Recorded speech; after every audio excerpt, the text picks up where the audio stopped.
What is up, Sports Geeks? It's your host, Josh, here back with another NFL mock draft or NFL draft prep video here. No mock draft today, but we have 10 players here that we think are first-round sleepers. So these are guys that are probably typically mocked late first round, maybe early second, maybe even mid to late second. And we think they can get into the first round. We got a couple reasons why for each one of them. So we each have 5 today, Alec.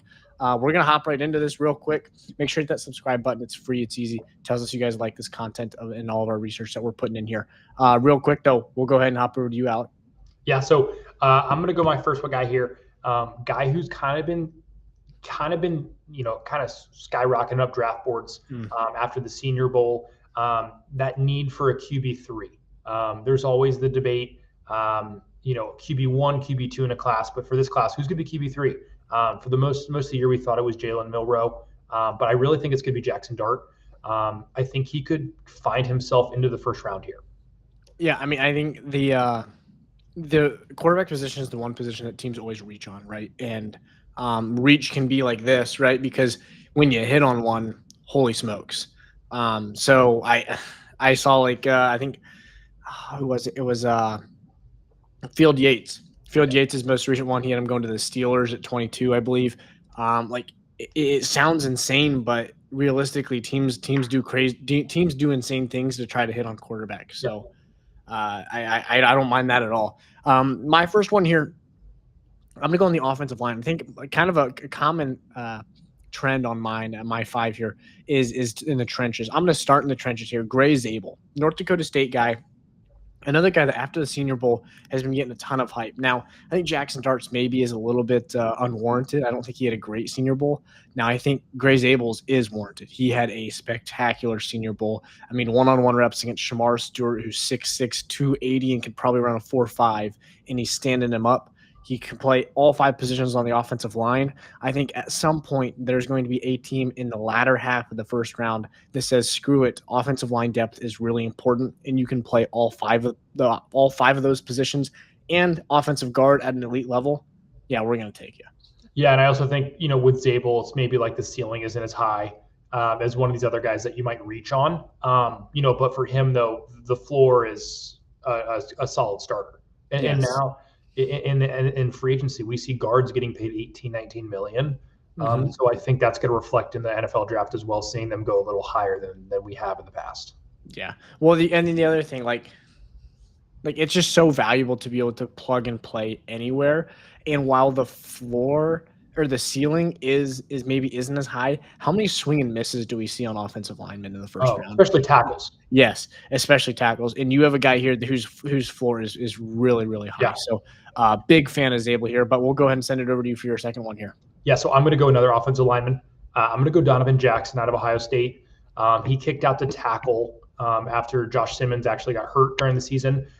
Probably projects as a guard, though, in the NFL. I've seen a couple mock drafts from a couple other people that have him in the late first. I could definitely see it. He played really well at the end of the year. I think going from here on out, if a team goes deep in the college football playoff, it's really going to help your draft status. I think that's really going to help going from this year forward. We could see a lot of Ohio State guys go early and Texas guys as well, people that went to the semifinal, the final, just because they have more tape against quality opponents. And in those games, Donovan Jackson balled out. Yeah, well, I mean, we see him, kind of sneaking into that late first. Yeah, I mean, even Lathan Ransom's ranked like 77th on PFF's big board right now. Just being able to play in the playoffs, absolutely, you're right, helps. Yeah, Jackson is in my opinion, PFF's got him listed as a tackle. I think he's a guard. Yeah. I'm with you, but he does have he's right around that 34-inch arm length. So depending on what his arms come in at, maybe they're 34 and a half. He's a guy that can at least plug and play at tackle if you absolutely need him to. So, no, I love Donovan Jackson, another dynamic offensive lineman that's shown some versatility and just some elite caliber play in there as well. I'm going to go to a corner. So this is I guess all 5 of my players here are defensive. So, or I guess Zabel's offensive. The other 4 here are defensive. But I'm going to go Maxwell Hairston out of Kentucky. I think this is a guy that, as of right now, where he's at right now, his draft hype is the absolute floor that it's going to be at. Because as soon as the combine comes around, as soon as a pro day, I don't know if he's playing in the pro day or not, whatever he does statistically from now until the draft is going to increase his Yep. draft stock. He is an athletic freak. He's going to test spectacularly. I also think he's a very good man-to-man cover corner. And when you watch the best man, when you watch the best of the tape, and you see he's got good man coverage, and then you go watch him run at the combine and just athletically test, you're going to be very impressed with him. And I think he's going to continue to rise and kind of fighting for that third corner spot, in which is wide open, right? Is it going to be Jahdae Barron? Is it going to be Siobhan Revelle? I don't know. And I think that it could be a spot where Maxwell Hairston maybe catapults himself up and gets a team like, I don't know. I mean, I would say the Colts because they love their athletic guys, but he's not going at 15. But maybe in that later half, maybe it's my Lions, right, that try to take a good man-to-man cover guy. But I really, really like Maxwell Hairston, and I think his draft stock is just going to steadily increase after you see the athletic scores. Yeah, and even if he doesn't go late round one, like if a team doesn't like one of the teams there doesn't love him, he's going to go at least by pick 45. I mean, 40 to 45. So I could definitely see him sneaking in, though, if a team at the back end really likes him, for sure. Yeah, no, completely agreed. Over to you here for your I think I got a feeling you're going defensive side of the ball here for a pair of picks here. Yeah, so I'm going to have foreshadowing. I'm not going to say that, so I don't want to foreshadow too much. So I'm going to go Nick Emanwari here from South Carolina. So I did a little research for this. So he played almost 70% of his snaps in like the sweet spot. So like that, like dime linebacker-ish position in the box, slot guy. He almost weighs 230 pounds as a safety, which is huge. He's 6'3". We're going to see what he actually weighs in and how tall he really is. So he's probably only like 6'1", 220. And they just add an inch and 10 pounds. But he's really big on tape. I actually watched some highlights of him. He's really big. So I don't know if he's going to play true safety, but his coverage rates were good too. So I think he could be like a Swiss Army knife for like a Chiefs at the back end, or even like Chauncey Gardner-Johnson question mark. So like even the Eagles. I know their secondary was balling out, but a team like that, I know safety isn't the best. Teams don't value it as much. Kind of the reason why we think that Malachi Starks might not go top 10. But if somebody loves this guy, thinks he has the versatility to be in the box and also deep, I could see him sneaking in with a good combine to the first round. Yeah. No, I mean, I love that. And I also think that the success that Brian Branch has had, I think is going to help Emanwari a lot, because look at the impact that he has on the Lions. And I think that Emanwari is very similar, just bigger and hits harder and maybe faster, right? Like Branch is a spectacular tackler, right? And so maybe Emanwari doesn't necessarily have that as high of an upside in the tackling side, but man, can he hit? He's probably faster and he's bigger. So you can get away with it. So I love him. I think what you're talking about, that sweet spot, kind of playing that almost like off-brand linebacker, that hybrid linebacker safety role, is maybe it's not valued. Well, but I can guarantee you when he's on the field, you're going to value the fact that he's on the field. So like a Kyle Hamilton. I mean, you got to think like a Kyle Hamilton, and not like we've seen people like this that don't work out, like Isaiah Simmons. They try to safety, they try to linebacker, doesn't like work. Jabril Peppers. Exactly. But there are guys that do hit that if they do hit, they are Kyle Hamilton, the best, like top 3 safety in the league. Yes. Yeah. So. And I think that especially as you get to that late, like the latter half of the first round, you get teams that maybe can use a Swiss Army knife like that and have the ability to they don't need somebody to come in and fill a huge need, right? I mean, the Chiefs need offensive tackle badly, but like, if you don't have a glaring need and you're just drafting for pure upside, Emanwari maybe has one of the highest upsides in the draft at that value late first round. So no, I love that there. I'm going to go with somebody here who produced a ton in college, a spectacular edge rusher who had a ton of sacks this past year, and it's not Mike Green, but it's somebody who I think is living under the shadow of Mike Green, and it's Donovan Ezraku. I hope I pronounced that correctly, but Donovan Ezraku, 14 sacks this past year. Now, Mike Green, 17 sacks, I believe, playing in the Sun Belt, playing in the Sun Belt. Donovan Ezraku does it in the ACC. Okay, so I would argue 14 sacks in the ACC is more impressive than 17 sacks in the Sun Belt. Mike Green, I'm not diminishing him as a prospect at all. I think he's a better prospect than Ezra Aku and a stud. But I think that uh, the attention that Ezra Aku is getting as a guy that's going to go produce 14 sacks, right, in a 12 game season it's almost sad how little attention he's getting. I think that when you look at the best tape, I know I talk about this all the time. When you look at the best tape, he has a lot of it, right? 14 times this year he beat somebody and he had a sack, 8 times as a freshman, right? So I just don't understand the fact that he's not getting as much attention as I think he deserves. He's a very, very true outside the tackle edge rusher, and I think that you can never have too many of them. And when you get to the late first round, uh, you get a team like maybe even like my Lions, right? If you really, really fall in love with this guy, a guy that can line up maybe opposite of Aiden Hutchinson after Zary Smith is maybe released in a year. I like it. So I just like Ezraku's upside. I think he's got very, very good moves and has shown that against good opponents as well. Yeah, no, I love that. Just it's going to be interesting to see how much he weighs. Yes. But if he's over that 250 mark, I think he's got a real shot to go round one. Yeah, no, absolutely. Yeah, he's kind of similar to James Pierce Jr. in my opinion, right? Of that, like, just not quite as just fast, right? Yeah. But I mean, James Pierce Jr. is a little bit bigger, but like taller, but weighs less. Yeah. So, I mean, I think Ezra offers a little bit more against the run than what James Pierce does. Now, James Pierce is an elite one-on-one pass rusher. So, but no, I like Ezra a lot. But over to you for the one you were going to foreshadow to probably. Yeah, so I'm going to go Xavier Watts here. Production. So he has over 120 tackles, 13 picks the last 2 years. On a team where their defense was probably a top 3 defense in college football.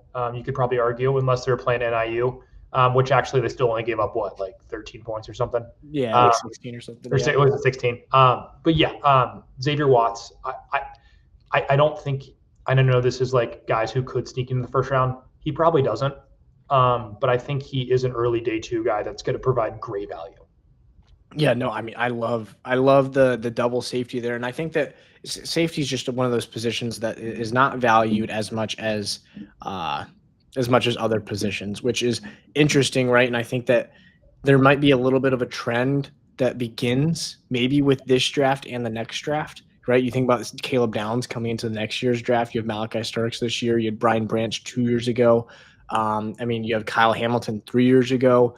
You have a lot of, stud safeties that have come out that as those guys continue to hit, the value that's put on safety is going to continue to rise. Kind of like look at like Bijan Robinson, Jahmyr Gibbs, both of you, 2 running backs in the top 12. What? Now they're both top 5 running backs in the league 2 years into their career. So, no, I totally agree. I was going to bring that up. Like, it's a copycat league. So if safeties start hitting, especially the guys that can do both, yes, play deep and in the box, like they could easily start going round one. Yeah, no, completely agreed.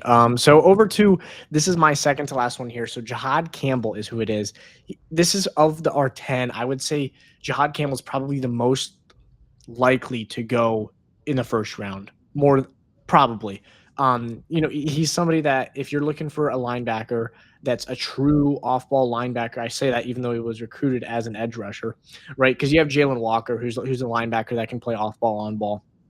But outside of Jalen Walker, I think Jihad Campbell's the next best linebacker, and by quite a bit. So he has true range that can go sideline to sideline. He's very, very quick. I think the range for him to go in is that 18-19 range, right, with the Seahawks and the Bucs. I think if he falls through there, I don't know if he ends up going to the first round, but I don't think Jalen Walker is going to be available at 18. And if Jalen Walker's not available, to me, the biggest need for the Seahawks and the Bucs is linebacker. So I think Jihad Campbell to either of those teams is a great fit. And look, he's a guy that can play. He's not necessarily as much on ball as Jalen Walker is, but he was recruited as an edge rusher and then converted to. He's kind of the reverse Abdul Carter, right? I was going to say, yeah, I was really going to bring that up. Yeah. Yeah. So, Jihad Campbell has plenty of upside. He's got sideline to sideline ability, and he can pass rush if you need him blitz. His coverage has improved a lot. I do want to emphasize that his coverage has improved a lot and was actually very solid. So I like Jihad Campbell a ton. Yeah. It's also nice to bet on a former 5-star. Yes. that actually produced in college. Yes, yeah, There are a lot of 5-star players that produces don't in produce, college. but he produced. So yeah, Mhm. I like that a lot. Yeah. Okay, so my last guy, Mhm. guy that's shooting up a lot of boards. I think Daniel Jeremiah had this guy at 21 on his big board, which is a little higher than I've seen other places. But Matthew Golden out of Texas, he declared. I don't know if it was right after the game or like maybe a week after. Um, I really like him. He produced in big games against actually quality opponents, playing in the SEC now. With actually that you look at it, kind of shaky quarterback play this year. Mm. So, and also with Isaiah Bond, the other weapons in that system, Gunnar Helm. I really like the way he produced this year. I think he's going to crush the combine. I want to see what his 3-cone is. I know we're getting into the weeds here when we talk about 3-cone, but I think that's potentially more important than the 40 time for a lot of different reasons, but that's for another episode. But so really like Matthew Golden here. Think he could sneak in. I don't know if he's going to go like Jeremiah at the mock draft or not. They're the big board at 21, but I could see him going late first, and if it's not late first, it's early day 2. Mhm. Yeah, I think what Matthew Golden possesses maybe better than anybody. I was saying anybody's a stretch, but he has exceptional hands, exceptional, and he's a very, very safe pass catcher. And so he's a guy like I like. I mean, obviously, I'm gonna think of him like an Amon-Ra St. Brown, right? Very, very secure. He's not going to necessarily. He's not like a Luther Burden that's going to take it for 90 yards after the catch, or a T-Mac that's going to moss you down the field. But I think Egbuka and Golden are very similar in the fact that they're just Yeah. very sure-handed, good route running receivers, right? And they're going to get open for 15 to 20 a couple times a game. And when you hit them, they're going to catch it every time. So I think there's something to be said in that in the world of Kadarius Toney's, right? I think that there's a lot of value to somebody that's just going to be a sure-handed receiver. Yeah. No, I totally agree. And with receivers being pushed up boards just because of how important they are now, could definitely see him sneak into the first. Yeah, we also look at like that like mid to late first round in the teams there, right? Like somebody like the Commanders, right? I mean, you have Terry McLaurin, who's a great receiver. You need more receiving help though. You have to give Jaden Daniels some weapons, right? Like the Bills in there, right? I mean, you drafted Keon Coleman last year. Yeah. Khalil Shakir's there, but like Keon Coleman didn't blow it out of the park at all this year. Who's to say that you don't want just a sure-handed guy that's not going to have a Dalton Kincaid drop, right, with the game on the line? So I think that there's some value and there's some needs for receiver late in the first round there. So my 10th or my 5th player, the 10th and final one here of the day is Derek Harmon, defensive interior, defensive tackle coming out of Oregon. I think the first time they played Ohio State is so crucial for his draft profile here. He was just a disruptor that entire game. He was a disruptor the entire season. He was just spectacular. Obviously started at Michigan State and then transferred over to Oregon. That one's pain in my heart there. But he's a spectacular run stopper and can really, really, really, really, really put some pressure on the quarterback and just cause chaos up the middle, right? The sacks, this year he had 5 sacks, right? Which as a defensive tackle is pretty damn impressive. But the pressures is what's really impressive. And you watch him just blow up a play, right? And other people are going to benefit from that, right? You're going to have edge rushers get tackles, get sacks from that. You're going to have quarterbacks throwing the ball away because you're right in their grill 2 seconds into the play. So you might not get a sack for that, but you're disrupting the play. And I think that's what Derek Harmon does, maybe better than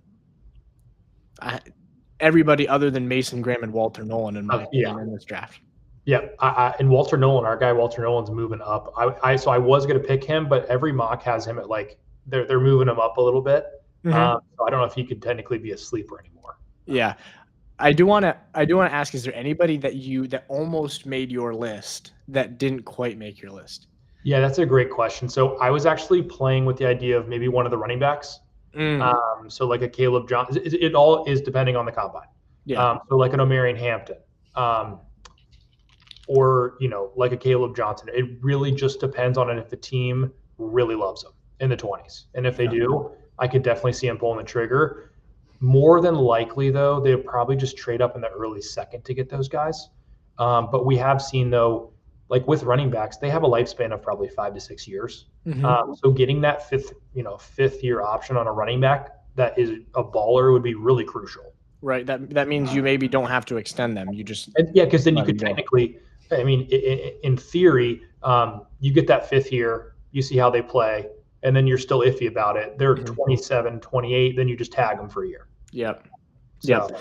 No, I had Princely Uman Mielen was one that I Yeah. almost debated between two. He's somebody that the interviews of the draft, we talk about what's important for people, right? Like Maxwell Harrison, you have to test very, very well athletically, right? Guy like Will Johnson, you test well athletically, you could catapult yourself up to the top 6 or 7, right? You look at a guy like Josh Simmons, can you pass the medical, right? A guy like Princely Uman Mielen, can you pass the interviews? Can you show some good character and not like a guy who is going to run up the ramp and try and fight a fan after a game? Yes, he did that. So I think that's there's total different aspects. The athletic testing means absolutely nothing for him because every single person there knows he's a freak athlete. Yeah. And the medical does not really matter for him, right? Unless you come out and they say your left leg's longer than your right one, like Mason McCormick, right? Yeah.